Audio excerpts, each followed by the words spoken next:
और अब आपको मिलवाते हैं Booker award winner Geetanjali Shree से। गीतांजलि को भारतीय भाषा के लिए पहली बार यह सम्मान मिला। उनकी हिंदी में लिखी गई किताब के जो नाम है वो है रेत समाधि। इस समय मैं हूँ गीतांजलि श्री जी के साथ, जिन्होंने लिखी रेत समाधि, और उसका जो ट्रांसलेशन हुआ डेजी रॉकवेल जी ने किया। इस उपन्यास को यहाँ इंटरनेशनल बुकर प्राइज से नवाजा गया है और इससे न सिर्फ हिंदी की बल्कि देश सारे भारतीयों की और हम जैसे भारतीयों की जो बाहर रहते हैं उनका सिर एकदम गर्व से ऊंचा हो गया है। बहुत बहुत आपको बहुत बहुत बधाई। सबसे पहले तो बहुत बहुत शुक्रिया। मेरा भी सिर गर्व से ऊंचा हुआ है।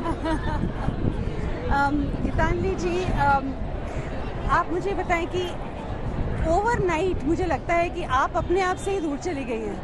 आपको इतने वक्त की, समय की इतनी कमी होगी। हमको भी इस तरह से आपके साथ बात करनी पड़ रही है। आपकी बहन भी आपसे नहीं मिल पा रही है। इस तरह से ओवरनाइट सेलिब्रिटी वाले क्या फीलिंग होती है? अभी तो देखिए ठीक से कुछ समझ में नहीं आ रहा है, और ये सेलिब्रिटी शब्द तो मैं नहीं अपने लिए इस्तेमाल कर सकती हूँ। मैं हूँ कि नहीं हूँ मुझे नहीं मालूम, और मेरा जो स्वभाव है वही रहेगा।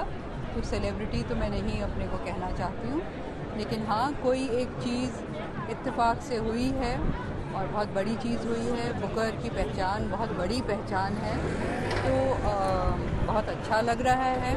और साथ साथ मैं बार बार इस बात को दोहराती हूँ कि ये पहचान सिर्फ मेरे बारे में नहीं है जी।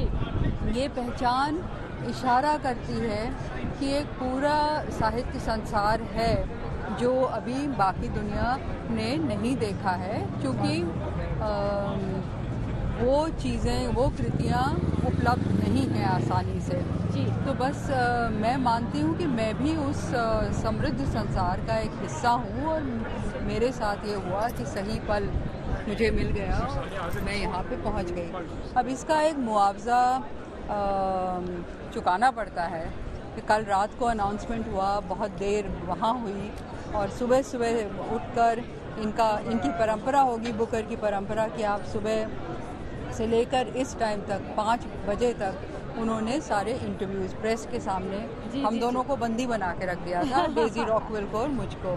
तो हम सुबह से यही कर रहे हैं, तो हम बिल्कुल थक गए हैं, और हम जानते हैं कि मज़ा भी आया, बहुत बड़ी चीज़ है, इसको सेलिब्रेट किया जा रहा है, लेकिन थकान भी ज़बरदस्त हो रही है। तो ये इसका हम एक तरह से हमको ये तो करना ही है, मगर हम ये भी जानते हैं, और मैं बहुत अच्छे से जानती हूँ कि थोड़ा सा फिर से शांत होना पड़ेगा।